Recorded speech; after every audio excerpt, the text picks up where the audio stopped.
பேராசிரியர் திரு ஸ்ரீனிவாசன், திராவிட அரசியல் யாருக்கு சாதகம் யாருக்கு பாதகம்? அனைவருக்கும் வணக்கம்.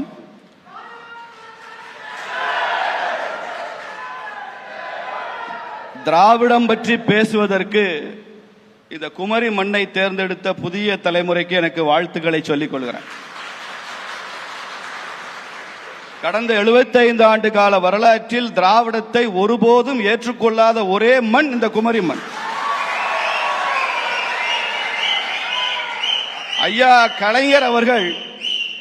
கலைஞர் அவர்கள் தமிழ்நாடு முழுக்க திமுக உச்சத்தில் இருந்த போது ஒரு முறை சொன்னார், நெல்லை நமது எல்லை, இந்த குமரி நமக்கு தொல்லை என்று சொன்னார்.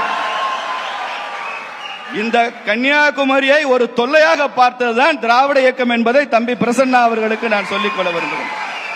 இல்ல, திராவிட கட்சிகள்ல அதிமுக வராதா? நாங்க அது அனைத்து இந்திய அண்ணா திராவிட முன்னேற்ற கழகம் என்பதனால நாங்கள் அவர்களை இந்தியர்களாக பார்க்கிறோம், பிரசன்னாவை நாங்கள் திராவிடனாக பார்க்கிறோம். இந்த திராவிட சித்தாந்தம் ஒரு அடையாள சிக்கலை உருவாக்கி இருக்குங்க. முதல்ல